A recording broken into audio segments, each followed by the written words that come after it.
이제 몇 분 뒤면 이완구 신임 국무총리가 공간에 첫 출근합니다. 네. 그 연결이 되면 한번 연결해 보겠고요. 예. 근데 어제 그 의회를 보면 네. 총회를 보면 반란표가 상당히 나온 것 같아요.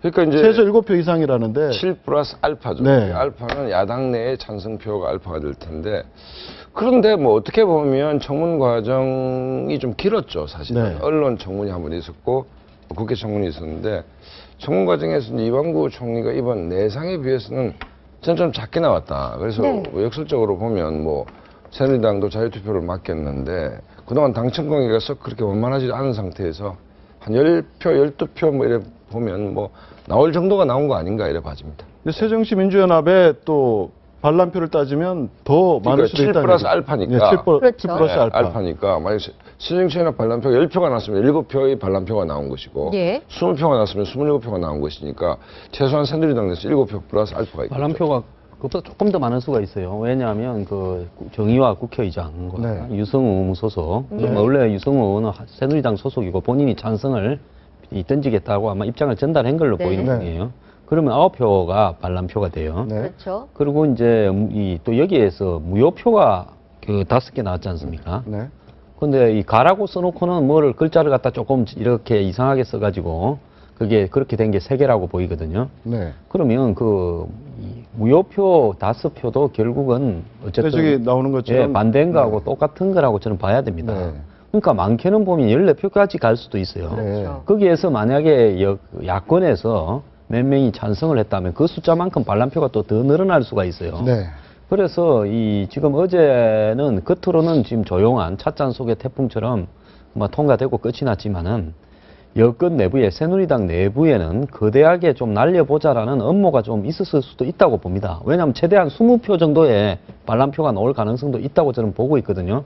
반란표를 내는 그 이제 종류가 어떤 사람은 뭐 이 무효표를 만들어버리고 어떤 사람은 반대를 하고 그랬지만 왜 새정치연합 안에서도 이 중천권 의원이라든지 최소한 그렇죠. 그 한 뭐 네. 6표에서 10표 정도 이상은 네. 찬성표가 나올 가능성이 충분히 있다고 네. 보거든요.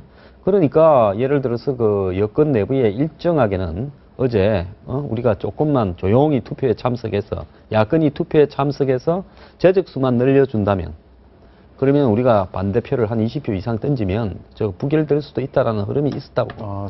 저는 좀 네. 다르게 생각하는데요. 우선 이제 그런 그 분석이 가능하려면 여권 내 그 반대 성향의 기류가 어떤 움직임, 네. 그 생각을 같이 하는 움직임이 있었다고 얘기를 해야 될 것 같습니다. 근데 네. 오히려 저런 표의 분석을 하다 보면 이 개인적인 성향, 예를 들어 뭐 이완구 총리와의 관계에서 개인적인 친소 관계 때문에 반대표를 던진다거나 또는 전체적인 흐름과 관계해서 나는 이걸 소신 투표를 하겠다라고 하는 그러한 그 판단의 결과라고 봐야 되지 않겠습니까? 그러니까 일정한 그 뭐 어떤 움직임의 모습은 아니지 않겠느냐. 이렇게 소신 투표 얘기를 하셨는데 당초 공개적으로 좀 반대 의사를 비췄던 네. 친인 이명박계 그렇죠. 좌장인 예, 예. 이재호 이재호 의원 의원. 예. 어떻게 반란표를 던졌을까요?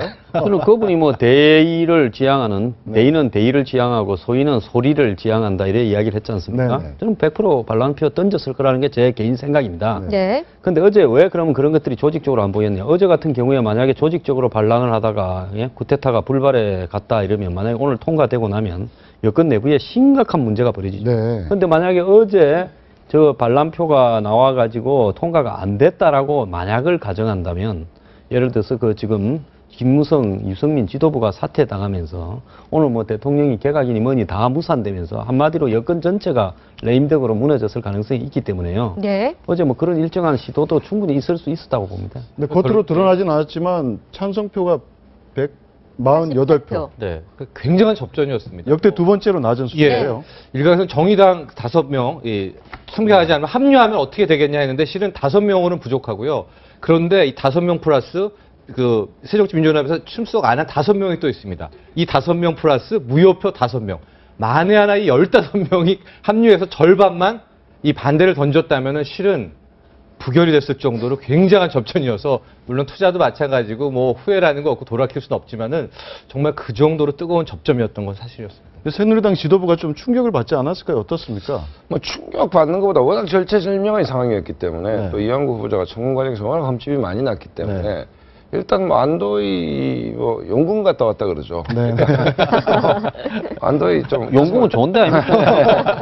야성을 좀 쓸어내고 있지 않고 그다음에 유승민 대표 첫 작품이었는데 네. 비교적 지금 뭐 여론도 뭐 국민 일반 여론조사를 해보면 뭐 부정적 여론이 다수였는데 이 와중에도 어쨌든 그다음에 그 전에는 당청 관계가 썩 좋지 않았지 않습니까? 네. 근데 이번엔 어쨌든 대통령을 돕기 위해서 유승민 대표의 첫 작품이 비교적 성공했다 뭐 이렇게 봐야 될 것 같습니다.